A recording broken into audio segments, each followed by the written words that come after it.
Hello दोस्तों, cell biology का third part है ये। इसमें प्लास्टिड से लवक से स्टार्ट करेंगे। लवक केवल पौधों के कोशिका में पाया जाता है। यह कोशिका में पाए जाने वाले सभी कोशिकांगों में बड़ा होता है।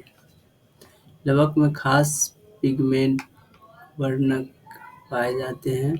वर्णकों के आधार पर लवक 3 प्रकार के होते हैं: हरित लवक, क्लोरोप्लास्ट, वर्णी लवक, क्रोमोप्लास्ट, अवर्णी लवक, ल्यूकोप्लास्ट होता है।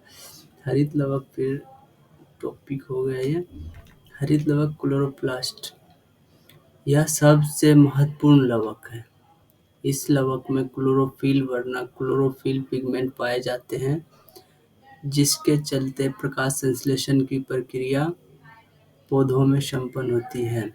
हरित लवक मुख्यतः हरी पत्तियों के मेसोफिल कोशिका में पाया जाता है। सभी कोशिकाओं के हरित लवक प्रकाश सूक्ष्मदर्शी से देखने पर समान नहीं दिखाई पड़ते। एक कोशिका में 1 से लेकर 80 तक हरित लवक हो सकते हैं, जिसकी व्यास 4 से 10 माइक्रोमीटर तथा मोटाई 3 से 4 माइक्रोमीटर तक होती है। हरित लवक का जब प्रकाश सूक्ष्मदर्शी द्वारा अध्ययन हुआ तो इसकी रचना कुछ इस तरह निर्धारित हुई। हरित लवक दोहरी चिकनी झिल्ली से घिरी होती है। यह दोहरी झिल्ली परागमय होता है। यह प्रोटीन से बनी होती है। दोहरी झिल्ली से घिरा हुआ तरलयुक्त गुहा यानी कैविटी को स्ट्रोमा कहते हैं। स्ट्रोमा में महीन झिल्लीदार संरचनाओं को स्ट्रोमा लेमिले कहते हैं। स्ट्रोमा लेमिले के बीच की चपटी एवं वृत्ताकार थैली एक समूह में व्यवस्थित रहते हैं, जिसे थैलेकॉइड कहते हैं। उसको क्या कहते हैं? थैलेकॉइड। थैलेकॉइड प्रोटीन एवं लिपिड का बना होता है। थैलेकॉइड के समूह को ग्रानम कहा जाता है।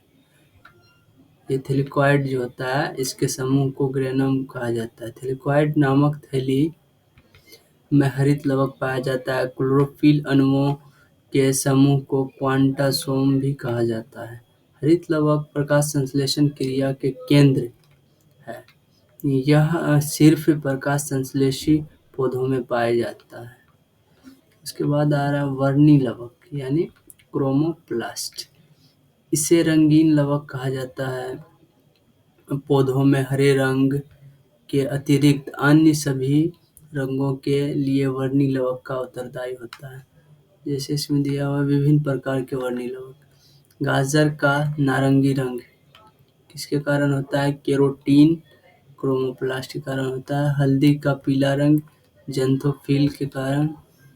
पीपल का पीला रंग कैरिका ज़ैंथीन। टमाटर का लाल रंग लाइकोपीन।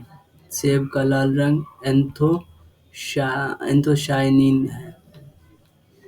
सभी रंगों के लिए उत्तरदायी वर्णी लवक वसा में घुलनशील होते हैं तथा मुख्य रूप से फूलों तथा फलों में ही पाए जाते हैं। गौरतलब है कि हरित लवक वर्णी लवक के रूप में परिवर्तित हो सकते हैं। ये क्या हो सकते हैं? हरित लवक जो है वर्णी लवक के रूप में बदल सकता है। वर्णी लवक हरित लवक में तीनों प्रकार के लवक आपस में परिवर्तित हो सकते हैं। तीनों जो है ल्यूकोप्लास्ट, क्रोमोप्लास्ट, क्लोरोप्लास्ट, ये एक दूसरे में परिवर्तित हो सकते हैं। इसके बाद आता है अवर्णी लवक ल्यूकोप्लास्ट। यह लवक पौधों के उन भागों में के कोशिका में पाए जाते हैं जो सूर्य के प्रकाश से वंचित रहते हैं। जड़ हो गया, भूमिगत तना हो गया, आलू, प्याज जैसे में यह लवक मुख्य रूप से पाई जाती है। यह लवक विभिन्न प्रकार के पोषक पदार्थों का संग्रह करती है। यह लवक कई प्रकार के होते हैं, जैसे इसमें है एमाइलोप्लास्ट स्टार्च का संग्रह करने वाला, प्रोटीनोप्लास्ट प्रोटीन का संग्रह करने वाला, एल्यूरोप्लास्ट प्रोटीन संग्रह करने वाला, इलियोप्लास्ट वसा का संग्रह करने वाला। तारक का है। उसके बाद आ गया सेंट्रोसोम। तारक, यह संरचना केवल जंतु कोशिका में पाया जाता है। यह जो है पौधों में नहीं पाया जाता है, प्लांट सेल में। इलेक्ट्रॉन सूक्ष्मदर्शी से देखने पर यह बेलन जैसा दिखाई देता है और इसके चारों ओर वृत्तीय क्रम में व्यवस्थित धागे जैसी संरचना होती है। इस संरचना को एस्ट्रलराइज कहते हैं। प्रत्येक सेंट्रोसोम के अंदर एक या दो कण जैसे संरचना पाई जाती है जिसे सेंट्रियोल कहते हैं। सेंट्रोसोम का नामकरण टी. बोवेरी के द्वारा किया गया। सेंट्रोसोम जंतु कोशिका को कोशिका विभाजन में मदद करता है। राजधानी वैक्यूल, राजधानी कोशिका की निर्जीव रचनाएं यानी मेटाप्लास्ट है।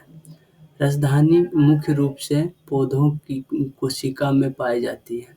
यह क्या होता है? पौधों की कोशिका में पाया जाता है। जंतु कोशिका में काफी छोटे आकार या नहीं भी पाई जाती है। राजधानी थैली समान आकृति है जो चारों ओर झिल्ली द्वारा घिरी रहती है। इस झिल्ली को टोनोप्लास्ट कहते हैं। टोनोप्लास्ट एक अर्धपरागमय झिल्ली है। पौधों की राजधानियों में कोशिका रस सेल से भरा रहता है। कोशिका रस पौधों की कोशिका में जीव द्रव्य का निर्माण करता है। राजधानी जंतु कोशिका में जल संतुलन बनाए रखने का कार्य करता है। कोशिका एक कोशिकीय जीवों प्रोटोजोआ राजधानी संकुचनशील कॉन्ट्रॉइल होती है। यह राजधानी शरीर से अपशिष्ट तरल पदार्थ का संग्रह कर बाहर निकालने में मदद करती है। कोशिका द्रव्य में पाए जाने वाले नवीन संरचनाएं का पता जीव वैज्ञानिक ने लगाया, जो इस प्रकार है। स्फीरोसोम, इस पौधों की कोशिका का लाइसोसोम कहा जाता है। यह वसा का संश्लेषण तथा संग्रहण कार्य करता है। कोशिकीय पंजर, साइटोस्केलेटन, यह कोई प्रोटीन का बना सूक्ष्म तंतु या जाल है जो पूरे कोशिका द्रव्य में फैला रहता है। यह कोशिका रचनात्मक ढांचा बनाकर कोशिका की आकृति बनाए रखते हैं। पोरिसिसोम, यह संरचना पौधों में प्रकाशीय शोषण में मदद करता है।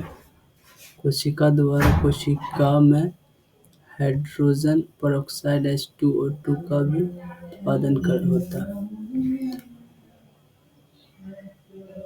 माइक्रोट्यूब्यूल्स, यह छोटी नलिकाकार संरचना है जो पूरे कोशिका द्रव्य में फैली रहती है। यह संरचना कोशिका को गति कराने में सहायता होती है।